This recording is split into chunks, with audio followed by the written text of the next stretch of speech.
చేసి చాలా జాగ్రత్తగా ప్రభు సన్నిధిలో నడుచుకుందాం. ఈ సంవత్సరం అంతా దేవుడు ప్రతి పరిశుద్ధ దినం ఆయనతో గడిపేలా మనలందరినీ సిద్ధపరచునుగాక. ఈ మొదటి పరిశుద్ధ దినములో దేవుడు మనకిచ్చిన వాక్య భాగము జాగ్రత్తగా ధ్యానం చేసుకుందాం. దేవుని బిడ్డల వస్త్రాలు. దేవుని బిడ్డల వస్త్రాలు. ఒక గొప్ప దైవజనుడు తెలియచేశాడు. ఈ వస్త్రాలను ఇంగ్లీష్లో ఏమంటాము? డ్రెస్. ఇంగ్లీష్లో డ్రెస్. డ్రెస్ అంట నీ అడ్రస్ చెప్పొద్దంట. డ్రెస్ నీ అడ్రస్ అంటే నీ ఉండే నివాసం, లేకపోతే నీ యొక్క స్థలం, లేక నీ యొక్క స్థాయి, లేక నీ యొక్క స్థితి. డ్రెస్ నీ అడ్రస్ చెప్పిద్దంట. కాబట్టి ఈ మొదటి పరిశుద్ధ దినములో మన డ్రెస్సు అనగా మన వస్త్రములు ఎలా ఉండాలి? దేవుని వాక్యము ఏం బోధిస్తుంది? దేవుడు ఏం చెప్తున్నాడు? దేవుడు చెప్పినట్టు మనము నడుచుకోవాలి అనే సత్యాన్ని మొదటి వారం జ్ఞాపకం చేస్తున్నాను. గుర్తుపెట్టుకోవా. డ్రెస్ ఏం తెలియజేస్తుంది? మన అడ్రస్. ఒక లెటర్ రాస్తే దానికి ఏముండాలి? అడ్రస్ ఉండాలి. అడ్రస్ ఉంటే నేరుగా లెటర్ ఎక్కడికి వెళ్ళిద్ది? అడ్రస్ ప్రకారము వెళ్ళుద్ది. నీకు నాకు ఉండే ఈ డ్రెస్సు మన అడ్రస్సు తెలియజేస్తుంది. కాబట్టి డ్రెస్సు చాలా ప్రాముఖ్యమైనది. ఆమేన్, ఆమేన్. కనుక ఈ వస్త్రములను గురించి పరిశుద్ధ గ్రంథమైన బైబిల్లో 17 రకాల వస్త్రాలు ఉన్నాయి దేవుని బిడ్డలకి. ఆమేన్. ఎన్ని రకాలు? ఒక్కొక్కటి ధ్యానం చేసుకుందాం. ఎందుకో తెలుసా? పోలీసు అని ఎలా చెప్పగలము? వాళ్ళ డ్రెస్సును బట్టి చెప్పగలం. పోలీసు వాళ్ళకు ఒక డ్రెస్ ఉంటుంది. మామూలు డ్రెస్ వేసుకొని వచ్చి నేను పోలీస్ అంటే అంతగా ఎవరు అతని లెక్క చేయరు. డ్రెస్ వేసుకుంటే అతను పోలీస్. అర్థమైందా? నీకు అంటూ దేవుని బిడ్డకు ఒక డ్రెస్ ఉండాలి. ఏవి పడితే అవి ధరించటానికి వీలు లేదు. గుర్తుపెట్టుకోవాలి. డ్రెస్ అనేది నీ స్థితిని తెలియజేస్తుంది. ఇప్పుడు చూడండి, ఆర్టీసీలో పనిచేసే డ్రైవర్ ఉన్నాడు, ఆయనకు ఒక డ్రెస్ ఉంటుంది. అలాగే గార్డులు ఉంటారు, వాళ్ళకు ఒక డ్రెస్ ఉంటుంది. అలాగే దేవుని బిడ్డలమైన మనకు కూడా ప్రత్యేకమైన చెప్పాలి డ్రెస్ ఉండాలి. ఇది జ్ఞాపకం ఉంచుకుంటే నువ్వెక్కడికి వెళ్ళినా గౌరవించబడతావు. ఆమేన్. వస్త్రాలు చాలా ప్రాముఖ్యమైనవి. వస్త్రము నీ స్థితిని తెలియచేస్తుంది.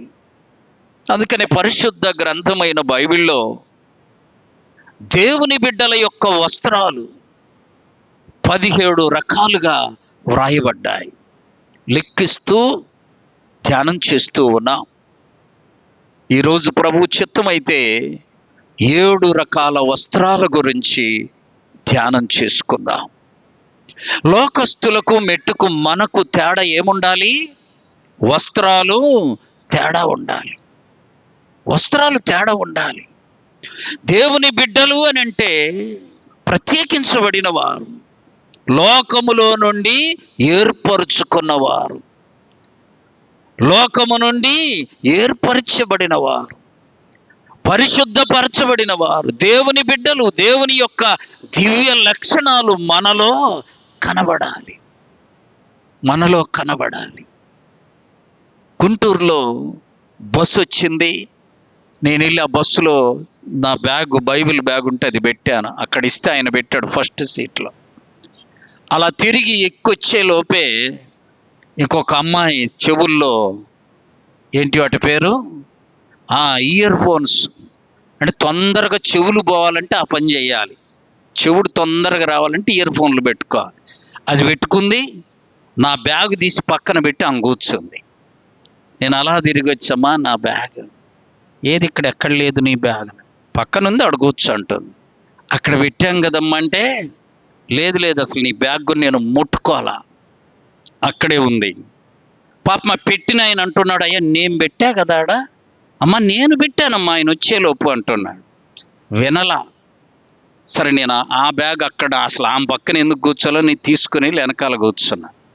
చూడండి, ఆ బస్సు ఆగి అందరం దిగేటప్పుడు ఇదంతా ఒక ఆయన గమనించాడు, నాకు తెలియదు.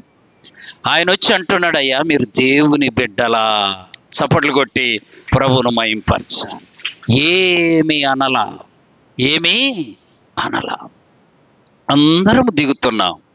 ఆమె కూడా దిగాలి, అందరితో దిగల, లాస్ట్లో దిగుతున్నా. మెట్లు తట్టుకొని కింద బోర్లా పడితే ఇయర్ ఫోన్ పోయింది, సెల్లు పోయింది, బ్యాగ్ కూడా కింద పడి నాకెళ్ళి అలా దీనంగా చూస్తుంది. గుర్తుపెట్టుకో, మన డ్రెస్సు, మన ప్రవర్తన యేసయ్య మెచ్చుకొని లోకముతో మెప్పింప చేసేదిగా ఉండాలి. ఆమేన్. మనం గొడవాడితే ఎలా, మనం ఎలా, మీరు మాట్లాడొద్దు అక్కడ, ఆ పాపం తీసుకోమని నీ దగ్గర నుంచి. మనము ఎప్పుడు కూడా మన ప్రవర్తన, మన డ్రెస్సు అంతా కూడా ప్రభువును మహిమ పరిచేదిగా ఉండాలి. ఆయన వచ్చి అంటున్నాడు, అయ్యా మీరు దేవుని పిల్లలా, అంత అబద్ధం ఆడుతుంటూ ఊరుకున్నావేంటి? బ్యాగు పెట్టిన ఆయన్ను పిలిచి సాక్ష్యం చెప్పి గొడవ ఆడొచ్చుగా. అసలు అది మనకు అంత అవసరమా? ఎంతసేపు ఉంటామా బస్సులో? 40 నిమిషాలు. గుంటూరు నుండి విజయవాడ పోతే 1 గంట ఉంటాం, అంతే కదా. గంట సేపుకి ఆమెను ఆనందించింది, మొత్తం దిగిపోయింది. ఎక్కడ? బస్సు దిగే దగ్గర మొత్తము. కనుక ఈ కొత్త సంవత్సరంలో మనమందరము చాలా జాగ్రత్తగా మన డ్రెస్సులు మెయింటైన్ చేసుకుందాం. ఆమేన్. రాబోతున్న ఫిబ్రవరిలోనే లెంట్ డేస్ స్టార్ట్ అవుతాయి. అందరూ ప్రత్యేకమైన డ్రెస్ కలిగి ఉండాలి. అంతేకాదు, ఒక 40 దినాలే కాదు మన ప్రత్యేకమైన డ్రెస్సు. మందిరములు అడుగుపెట్టిన ప్రతి దినం ప్రత్యేకమైన డ్రెస్ కలిగి ఉందుముగాక. ఇప్పుడు ఎవరు డ్రెస్ కొనలేని స్థితిలో లేరు, ఉన్నారా? మీరు కొనడం కాదు, ఇంకొకళ్ళు కొనిచ్చే స్థితి కూడా దేవుడు ఇచ్చాడు. కాబట్టి ఎప్పుడు మనము దేవుని బిడ్డల డ్రెస్సు లేదు అనే స్థితిలోనికి రాకూడదు. కనుక మన వస్త్రాలు, మన వస్త్రధారణ, మన ప్రవర్తన, మన మాట, మన సమస్తం ప్రత్యేకింపబడిన వారముగా ఈ లోకములో దేవుడు మనకిచ్చిన ఆయుష్కాలమంతా జీవించుదుముగాక. డ్రెస్ వేసుకోకపోతే పోలీసు వాళ్ళని ఒప్పుకోరు. వాళ్ళు డ్రెస్ లేదు అని చెప్పి వాళ్ళ మీద రిమార్కు రాస్తారు. మరి మన మీద చెప్పండి, మన మీద కూడా ఒక రిమార్క్ వచ్చింది. మనం ఎప్పుడు కూడా డ్రెస్సును కలిగి ఉండాలి. దేవుని పిల్లలంటే ప్రత్యేకమైన వారు, ప్రత్యేకమైన వారు. మాటలో, క్రియలో, ప్రవర్తనలో, డ్రెస్సులో, సమస్తములో కూడా ప్రత్యేకింపబడిన వారు. చెప్పనా? సాయంకాలం అయ్యేసరికి, అమ్మ వినాలి, సాయంకాలం అయ్యేసరికి నీ ఇంటిలో రక్షణ సునాద గీతాలు వినబడాలి. సాయంకాలం అయ్యేసరికి. అలాగే ఉదయముననే నీ ఇంటిలో ప్రార్థన గీతము వినబడాలి. ఇది ప్రత్యేకింపబడిన దేవుని బిడ్డల యొక్క లక్షణాలు. ఇక అప్పుడు అడుగు, దేవుడు నీకు సమస్తము మేలు కలిగేలా చేస్తాడు. ఆమేన్. చూడండి, మొదటి వస్త్రం దేవుని యొక్క పరిశుద్ధ గ్రంథంలో మొదటి వస్త్రం యెషయా గ్రంథం 61వ అధ్యాయం 10వ వచనములో వ్రాయబడి ఉంది, రక్షణ వస్త్రం. చదువుమా. ఆయన రక్షణ వస్త్రములను నాకు ధరింపచేసి ఉన్నాడు. దేవుని బిడ్డలం అందరము రక్షింపబడిన రోజే రక్షణ వస్త్రాన్ని ధరించుకున్నాం. రక్షింపబడ్డావంటే గుర్తేంటో తెలుసా? నీవు రక్షణ వస్త్రాన్ని ధరించుకున్నావు. కాబట్టి నువ్వు చేసే, నువ్వు చూసే, నువ్వు గమనించే, నువ్వు వేసే ప్రతి అడుగులో రక్షణ వస్త్రాలు ఉన్నాయి అని నిరూపించుకునేలా ఉండాలి. వస్త్రం మన స్థితిని తెలియచేసేదిగా ఉంటుంది. వస్త్రం మన పరిస్థితిని వివరించేదిగా ఉంటుంది. కాబట్టి రక్షణ వస్త్రాన్ని దేవుడు మనకిచ్చాడు. ఆ వస్త్రాన్ని మనము ఎన్నడూ విడువకూడదు. ఆమేన్. రక్షణ వస్త్రాలు ధరించిన నీవు నేను ఈ రక్షణ వస్త్రాల ద్వారా రక్షకుని లోకానికి ప్రకటించే వారముగా ఉండాలి. ఆమేన్. సువార్త పరిచర్య 2 రకాలు. ఒకటి వాక్యాన్ని బోధించటం, రెండవది ఏంటో తెలుసా? వాక్యానుసారంగా జీవించటం. నువ్వు వాక్యానుసారంగా జీవిస్తుంటే నిన్ను చూసి అనేక మంది ప్రభువులోనికి వస్తారు, ప్రభువులోకి నడిపించబడతారు. నీ ప్రవర్తన, నీ డ్రెస్సు, నీ మాట, నీ క్రియలు, నీ నడక, నీ సమస్తము దేవుని వాక్యానుసారంగా ఉన్నప్పుడు అనేక మంది నిన్ను అనుసరిస్తారు. వాక్యం వింటున్న దైవజనం ఆలోచించాలి. ప్రభు బిడ్డలమైన మనం రక్షణ వస్త్రాన్ని చెప్పాలి ధరించుకొని ఉన్నాం. ఈ రక్షణ వస్త్రం పరలోకములో వెళ్ళే వరకు విడువకూడదు. ఆమేన్. కొన్నిసార్లు సాతాను ఆ రక్షణ వస్త్రాన్ని విడిచివేసే పరిస్థితులు తీసుకొస్తుంది. కానీ మనము దాని నుండి దూరముగా వెళ్ళిపోయి ప్రభు ఇచ్చిన రక్షణ భాగ్యాన్ని, రక్షణ వస్త్రాలను విడువకుండా ఖచ్చితంగా ఉండాలి. చూడండి, యోబు గ్రంథం 27వ అధ్యాయము 5, 6 వచనాలు. యోబు గ్రంథం 27, 5, 6. మీరు చెప్పినది న్యాయమని ఏమాత్రమును ఒప్పుకొనను, మరణమగు వరకు ఎంత మాత్రమును యథార్థతను విడువనా, నా నీతిని విడువక గట్టిగా పట్టుకుంటాను.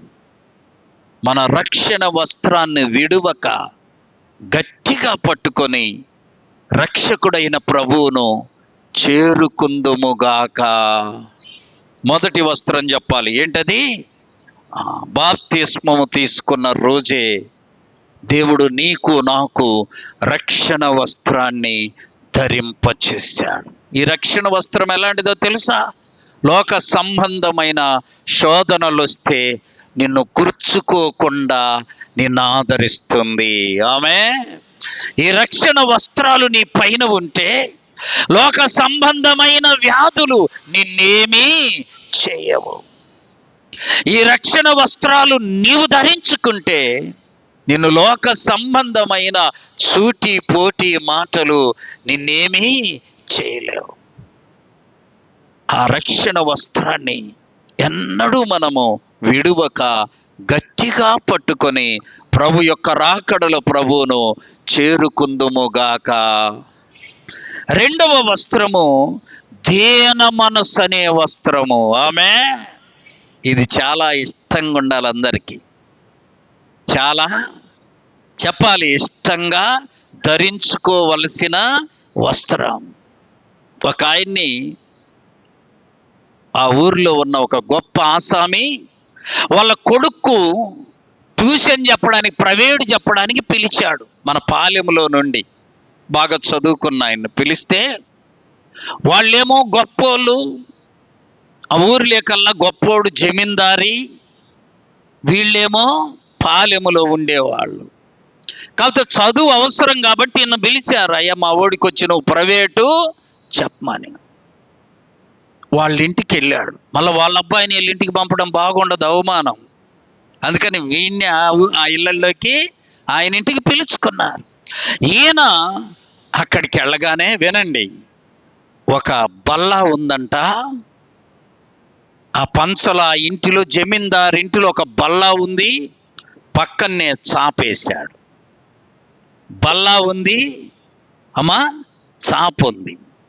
సహజంగా చెప్పేవాడు బల్ల మీద కూర్చోవాలి, వినేవాడు చాప మీద కూర్చోవాలి. ఆ జమీందారు అన్నాడంట, ఈయన తక్కువ జాతి తక్కువ కులమోడని, అరే బల్ల ఉంది చాప ఉంది, నీకేది ఇష్టమైతే దాని మీద కూర్చోమన్నాడంట. ఇప్పుడు చెప్పాలి, మనమైతే ఆడ కూర్చుంటాం? వెనక ముందు ఆలోచించకుండా ఆయన వెళ్ళి చాప మీద కూర్చున్నాడు. చప్పట్లు కొట్టి ప్రభువును మహిమపరచండి. చాప మీద కూర్చున్నాడు. ఇప్పుడు వినేవాడు ఆడ వినాలి?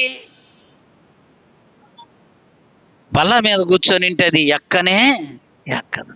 ఏం చేయాలి? అప్పుడు ఆ అబ్బాయి వెళ్ళి, నానా నాకు చదువు చెప్పడానికి వచ్చే చాప మీద కూర్చుడు నాకు అసలు అర్థం కావట్లేదు, ఆయన బల్ల మీద కూర్చుంటే కానీ నాకు అర్థము కాదు. అరే వాడు కూర్చోకూడదురు మన బల్ల మీద, బల్ల పాడైపోద్ది అన్నాడంట వాళ్ళ నాన్న. చూసారా, పూర్వం రోజులు అట్లున్నాయిలే అనేసరికి వీడన్నాడంట, అట్టయితే నేను పాడైపోతా, చాప మీద కూర్చొని చెబితే నాకు అసలు అర్థమే, పక్కన చెబితే అర్థం అవట్లా, ఆయన పైన కూర్చొని చెబితేనే నాకు. వాళ్ళ ఇంట్లో ఎప్పుడు తీసేసింది ఒక గోనె పట్టుంటే అది తెచ్చేసారంట మళ్ళా బల్ల మీద. చూసారా రోజులు ఎట్లున్నాయో? నాబోటోడైతే నేను చెప్పని పని అగ్గొట్టి ఇంటికి వచ్చేవాడు. ఆయన అలాంటోడు కాదు పాపమా. ఆ గోనె పట్ట మీద వాళ్ళ నాన్న వాళ్ళమ్మ వీడు బతిలాడితే కూర్చున్నారట. కూర్చొని చదువు చెప్తే వాడు గొప్పోడయ్యా అబ్బాయి, పెద్ద చదువు చదువుకున్నాక ఒక రోజున ఈయన ఇంటికి వచ్చి, ఆ రోజు మా నాన్న చేసిన దానికి నన్ను క్షమించయ్యా అని క్షమాపణ అడిగాడు. చప్పట్లు కొట్టి ప్రభువును మహింపరచండి. ఎందుకింత మార్పు వచ్చింది అని ఎంక్వైరీ చేస్తే ఆ అబ్బాయి కూడా యేసయ్య ఇచ్చిన రక్షణ వస్త్రాలు ధరించుకున్నాడు కనుకనే దీన మనస్సు అనే వస్త్రాన్ని ధరించుకోగలిగాడు. రక్షింపబడిన నీకు నాకు ఏ వస్త్రం ఉండాలి? దీన మనస్సు అనే చెప్తారేం చూడు, దీన మనస్సు అనే వస్త్రం ఉండాలి, దీన మనస్సు ఉండాలి. అబ్బాయి వచ్చి చెప్పాడంట, అయ్యా రోజు నాకు అది గుర్తొస్తే బాధేస్తుందయ్యా, నీకు చదువు వచ్చి నాకు చదువు రాకపోయినా నా దగ్గర కూర్చోమంటున్నారు. దేవుణ్ణి బట్టి నువ్వెంతో దీన మనస్సు అనే వస్త్రాన్ని ధరించుకుని అక్కడ కూర్చున్నావు. కాబట్టి ప్రియులారా, ఈ లోకంలో దీనులమై బ్రతకడము నేర్చుకోవాలి. ఆమేన్. యేసుక్రీస్తు ప్రభువారు దీనుడిగా ఈ లోకానికి వచ్చాడు. నీవు నేను దీన మనస్సు అనే వస్త్రాన్ని ధరించుకోవాలి. పేతురు రాసిన మొదటి పత్రిక 5వ అధ్యాయము చదవాలి. 5వ వచనం, చిన్నలారా మీరు పెద్దలకు లోబడి ఉండుడి, మీరందరూ ఎదుటి వారి ఎడల దీన మనస్సు అనే వస్త్రాన్ని ధరించుకోవాలి. దీనులముగా దీన మనస్సు అనే వస్త్రాన్ని ధరించుకోవాలి. ఈ దీనుల గురించి చాలా వాక్యాలు ఉన్నాయి బైబిల్లో. ఒక్క వాక్యం చదువుకుందాము. 57వ అధ్యాయం యెషయా గ్రంథం 15వ వచనం, 57:15, మహాగణుడును మహోన్నతుడును నిత్య నివాసి అయిన వాడు ఇలా చెప్తూ ఉన్నాడు, నేను మహోన్నతమైన స్థలములలో నివసించువాడను, అయినను వినయము గల వారి ప్రాణమును ఉజ్జీవింప చేయుటకును, నలిగిన వారి ప్రాణమును ఉజ్జీవింప చేయుటకును, వినయము గల వారి యొద్దను దీన మనసు కలవారి యొద్దను నివాసము చేస్తాడు. యేసు ప్రభువు నివసించే స్థలం ఏదంటే, ఎవరు దీనులుగా ఉంటారో వారి యొద్దకు వచ్చి ఆయన నివాసము చేస్తాడు. కాబట్టి క్రొత్త సంవత్సరములో రక్షణ వస్త్రాన్ని ధరించుకుందాం. రెండవది, దీన మనస్సు అనే వస్త్రాన్ని ధరించుకుందాం. దీన మనస్సు అనే వస్త్రం ధరించుకుంటే ఎవరు వచ్చి నీ దగ్గర నివాసం చేస్తారు? యేసు ప్రభు వచ్చి నీ దగ్గర నివాసము. మూడవదిగా చూడండి, స్తుతి వస్త్రము. యెషయా గ్రంథం 6వ అధ్యాయము 61వ అధ్యాయం 3వ వచనం. భారభరితమైన ఆత్మకు ప్రతిక స్తుతి వస్త్రం. ఆమేన్. నీకు ఇబ్బందులు వచ్చి, సమస్యలు వచ్చి, భారం కలిగి ఉన్నావు అనుకో, భారభరితమైనటువంటి హృదయం కలిగి ఉన్నావు అనుకో, నిన్ను దేవుడు స్తుతించే వ్యక్తిగా స్తుతి వస్త్రాలను నీకు అనుగ్రహిస్తాడు. ఆమేన్. ఒక వాక్యం చూద్దాం. పౌలు శీలలను తీసుకెళ్లి చెరసాల్లో వేస్తే, చెరసాల్లో భారంగా ఉంటుందా, ఆనందంగా ఉంటుందా? అమ్మా, జైల్లో ఆనందంగా ఉంటుందా, భారంగా ఉంటుందా? భారభరితమైన పరిస్థితులు. వాళ్ళు దేవునికి ప్రార్థన చేశారు, పాటలు పాడారు.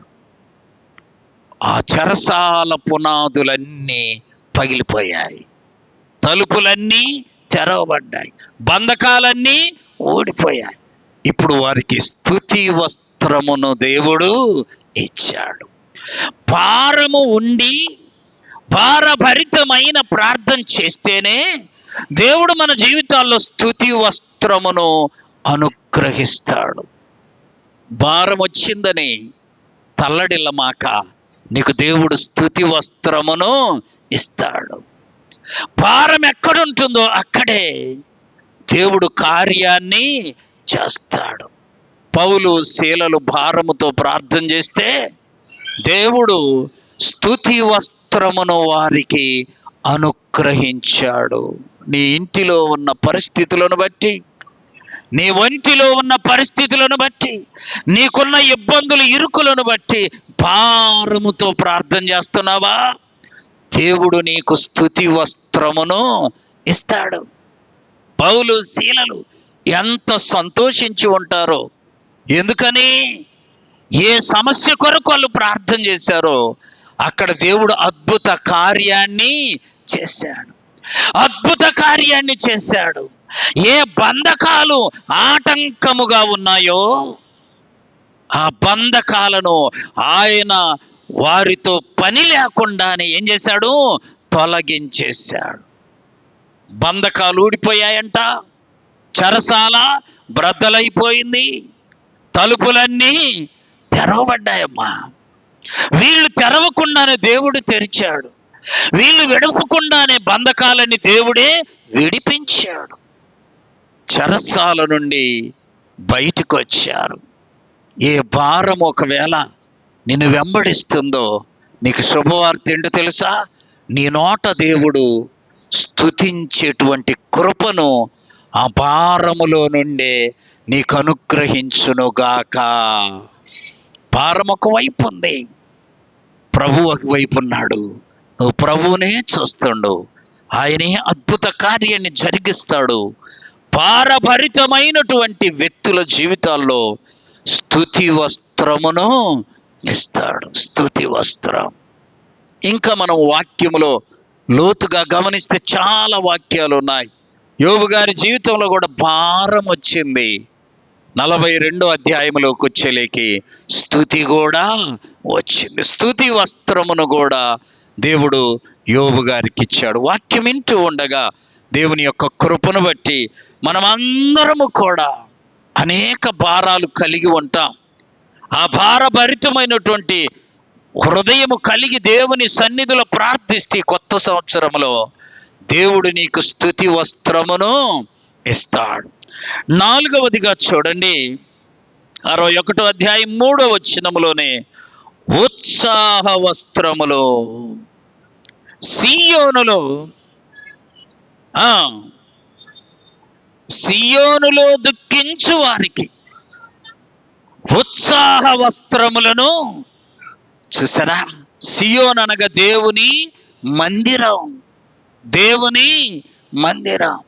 దేవుని మందిరంలో కొంతమంది ముసుగు వేసుకొని ఎవరికి కనబడనంత కన్నీరు కారుస్తారు.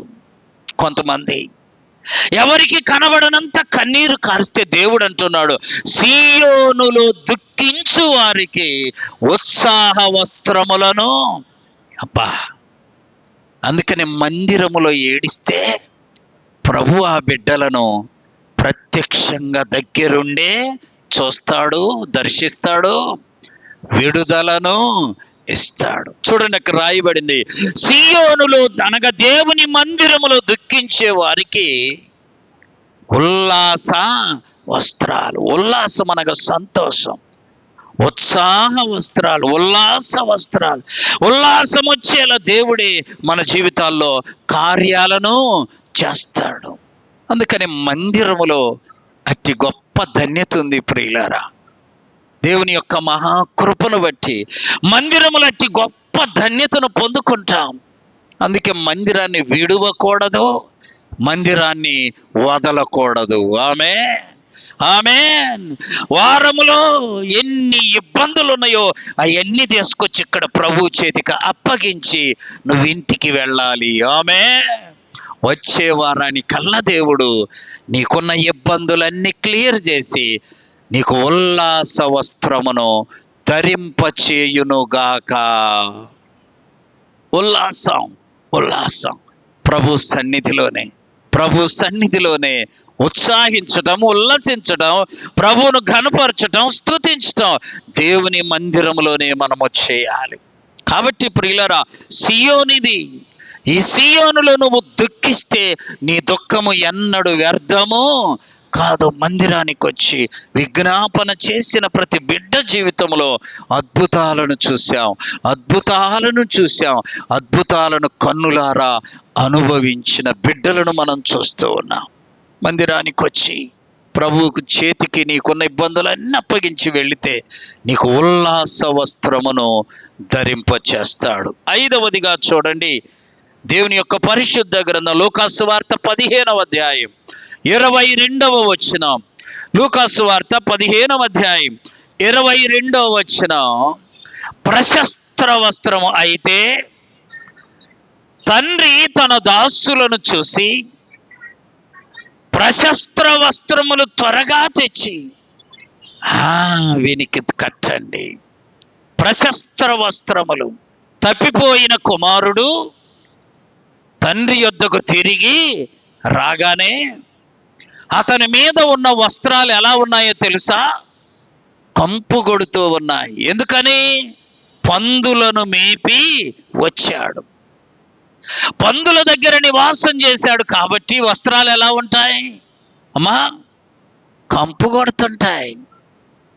తండ్రి చూసి ప్రశస్త్ర వస్త్రాలు తెచ్చి వీనికి ధరింప. యేసయ్య యొద్దకు రాకముందు నీ జీవితం కంపుగొట్టే జీవితం. ప్రభు యొద్దకు వచ్చినాక నా వస్త్రాలను దేవుడు ప్రశస్తంగా మార్చాడు. ప్రశస్త్ర వస్త్రములు తెచ్చి వీనికి ధరింపచేయండి. పందులనగా సాతానుతో నివసించినంత కాలము నీ వస్త్రాలకు కంపు ఉంటుంది, అపరిశుద్ధత ఉంటుంది, అపరిశుద్ధమైనటువంటి స్థితిలో ఉంటాయి. ప్రభు యొద్దకు రాగానే వాటిని తీసివేస్తాడు దేవుడు. ప్రశస్త్ర వస్త్రములు తెచ్చి నీకు ధరింపచేస్తాడు. తప్పిపోయిన కుమారుడిప్పుడు ఏ వస్త్రాలు? ప్రశస్త్ర వస్త్రములను ధరించుకున్నాడు. చూడండి, 6వ వస్త్రం నీతి వస్త్రం. 61వ అధ్యాయము యెషయా గ్రంథం 10వ వచనం. 61వ అధ్యాయము. నీతి అనే పైబట్టను మనకు ధరింపచేసి ఉన్నాడు. నీతి, నీతి, నీతి. నీతిమంతుడైన ప్రభువును నీవు నేను కలిగి ఉన్నప్పుడు మనము ధరించుకునే వస్త్రాలు నీతి వస్త్రాలు. నీతి వస్త్రాలు మన మీద కనబడుతూ ఉండాలి. ప్రభు బిడ్డలముగా నీతి వస్త్రాలను ధరించుకొని నీతిమంతుడైన ప్రభువుకు మనము సాదృశ్యంగా జీవించాలి. లోకములో ఎక్కడికి వెళితే నీతి కనపడద్దయ్యా అని అడిగినప్పుడు అబ్రహాము దగ్గరే నీతి కనపడింది. అబ్రహాము దగ్గర నీతి ఏముందయ్యా అంటే, అబ్రహాము దేవుని నమ్మెను, అది అతనికి నీతిగా ఎంచబడెను. దేవుణ్ణి పరిపూర్ణంగా వెంబడిస్తే అదే నీతి. ఆ నీతి ప్రియులరా అబ్రహామును ఎన్నడూ సిగ్గుపరచలేదు. ఆమె మన నీతి మనలను ఎన్నడూ సిగ్గుపరచదు. నీతి నిలబడే లోపంట అబద్ధం 60 రౌండ్లు వేస్తుందంట. అర్థమైందా? నీతి లేచి నిలబడే లోపే అబద్ధం 60 రౌండ్లు తిరిగి వస్తుంది. తర్వాత గెలిచేది ఎవరు? నీతే నిలబడద్ది. గుర్తుపెట్టుకోవాలి. నీతి నీతి నీతి. ప్రియులరా ఆ నీతిమంతుడైన ప్రభువును మనం కలిగి ఉన్నాం. నీతి న్యాయములు కలిగి ఉన్న యేసయ్యను మనము కలిగి ఉన్నాం. నీతి వస్త్రాలను ధరించుకొని మనం వేసే ప్రతి అడుగులో నీతిమంతులముగా జీవిద్దాము. ఆమేన్. 7వది చూడండి, 63వ అధ్యాయం 1వ వచనం. యెషయా గ్రంథములో శోభిత వస్త్రాలు. ఆమేన్. శోభితం అంటే సౌందర్యవంతమైన వస్త్రాలు. సౌందర్యము ఎక్కడుంటుంది? నీ మాటలో ఉండాలి, నీ క్రియలో ఉండాలి. నువ్వు వేసే ప్రతి అడుగులో అందమైనదిగా కనబడాలి. ఆమేన్. కాబట్టి ఇక్కడ శోభిత వస్త్రాలు ఇవి లోకానికి చాలా ఉన్నతంగా కనబడతాయి. బైబిల్లో ఒక ఆయనకి అమ్మా ఈ శోభిత వస్త్రాలు ధరింపజేస్తే తండ్రి మిగిలిన వాళ్ళందరికీ అసూయ కలిగింది. ఒక ప్రత్యేకమైన వస్త్రాలు అవి. చూడండి బైబిల్ ఆదికాండం 37వ అధ్యాయం 3వ వచనంలో వ్రాయబడి ఉంది. ఆదికాండము 37:3. మరియు యోసేపు ఇశ్రాయేలు యొక్క వృద్ధాప్యమందు పుట్టిన కుమారుడు గనుక అతడు తన కుమారులందరికంటే యోసేపును ఎక్కువగా ప్రేమించాడు. అతని కొరకు విచిత్రమైన ఒక నిలువుట అంగీని కుట్టించాడు. యాకోబు బిడ్డలందరికంటే యోసేపు యొక్క ప్రత్యేకత ఏంటంటే, యోసేపుకు ఒక ప్రత్యేకమైన నిలువుటంగిని తండ్రి కుట్టించాడు. మిగిలిన వాళ్ళందరూ చూసి, అరే మనందరి వస్త్రాలు వేరు, వీడికి నాన్న కుట్టించిన వస్త్రం ప్రత్యేకంగా ఉంది అని యోసేపు మీద పగ పెంచుకున్నారు. ప్రియులారా గమనించండి, పగ పెంచుకొని యోసేపు మీద అసూయ ద్వేషం పెంచుకొని ఉంటే అదే అధ్యాయం చూడండి 23వ వచనం. యోసేపు తన సహోదరుల యొద్దకు వచ్చినప్పుడు యోసేపు యొక్క అంగీని అతను తొడుగుకొని ఉండిన నిలువుటంగీని చూసారా, తీసేశారు. అంత సూయగా ఉంది ఆ అంగీని చూస్తే. చూసారా, ఆ నిలువుటంగీని తీసివేసి యోసేపును గోతిలోనికి తోశారు. ఏం దాంతో తొయ్యొచ్చు కదా. గోతిలో తోసే వాళ్ళకి అమ్మా వీళ్ళ అంగీని తీసివేసి త్రోసేశారు. గోతిలో వేసినాక యోసేపును బయటికి తీసి మరలా అమ్ముకుంటారు. అమ్ముకున్న తర్వాత మనందరికీ తెలుసు ఏం జరిగింది. అదే అధ్యాయం చూడండి 32వ వచనం. 32వ వచనం. ఆ విచిత్రమైన నిలువుటంగీని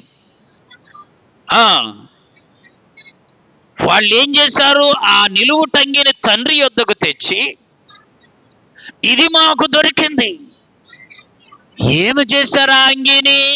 గొర్రె పిల్లను చంపి, ఒక మేక పిల్లను గొర్రె పిల్లను చంపి అందులో ఈ అంగీని రక్తమంతా అంగీకి చేసి వాళ్ళ నాన్నకు తెచ్చిచ్చారు. చూసారా? అమ్మేసి గోతిలో దోసేటప్పుడు అంగీని తీసి లాక్కొని త్రోసేశారు. మరి ఇస్మాయేలీలకు అమ్మేటప్పుడు అంగీని లాక్కొని ఒట్టి పైనే అమ్మేశారు. చూసారా? అంగీ మీద ఎంత దృష్టి పెట్టారు, ఎంత దృష్టి పెట్టారు. ప్రియులారా, అంగీని గొర్రె పిల్ల రక్తంలో ముంచి వాళ్ళ నాన్నకు తెచ్చిచ్చారయ్యా, ఇది నీ కొడుకుదో కాదో చూడు అంటే ఆయన కుట్టిచ్చాడు గనుక అది చూసుకొని ఇది నా కుమారుడిదే. ఏదో పులో సింహమో వచ్చి అతన్ని చంపేసిందని తండ్రి ఎంతగానో అంగలార్చాడు. సొంతం సహోదరులే శోభిత వస్త్రాన్ని చూసి తట్టుకోలేకపోయారు. కొన్నిసార్లు లోకం దేవుడు మనకిచ్చే ఆశీర్వాదాలు చూసి సహించలేదు. అయినా దేవుని కృపను బట్టి దేవుని బిడ్డలను వారు ఏమీ చేయలేరు. యేసేపును ఏం చేశారు? అమ్మివేయగలిగారు కానీ దేవుడిచ్చిన దర్శనాన్ని ఏమాత్రము చెరిపి వేయల. దేవుడిచ్చినటువంటి దర్శనాన్ని ఏమాత్రము చెడగొట్టలేకపోయారు. తుదకు యేసేపుకు దేవుడు ఏ దర్శనం ఇచ్చాడు ఆ రీతిగానే అందరూ వచ్చి యేసేపు ఎదుట సాగిలపడతారు. యేసేపు ఎదుట సాగిలపడి యేసేపుకు నమస్కారము చేశారు. అందుకని మనం ఒక మాట నేర్చుకున్నాం, గుర్తుందా? దేవుడు చెప్పాలి, ఏ మాట అయినను నిరర్ధకము.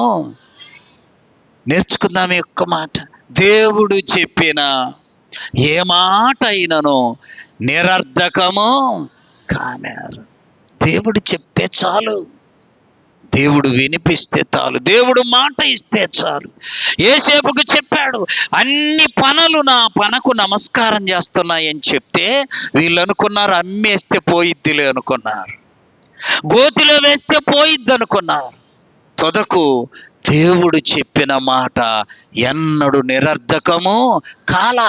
వచ్చి అందరూ యేసేపు ఎదుట సాగిలపడతారు. యేసేపు కంట దేవుడు చెప్పిన మాట జ్ఞాపకానికి వచ్చింది. జ్ఞాపకం చేసుకొని అప్పుడు దేవుణ్ణి స్తుతించాడు, మహిమపరిచాడు. ప్రియులారా, కొన్నిసార్లు నువ్వు యేసు ప్రభువుని నమ్ముకున్నందుకు నిందలు రావచ్చు, ఇరుకులు రావచ్చు, ఇబ్బందులు రావచ్చు, శోధనలు రావచ్చు, బాధలు రావచ్చు.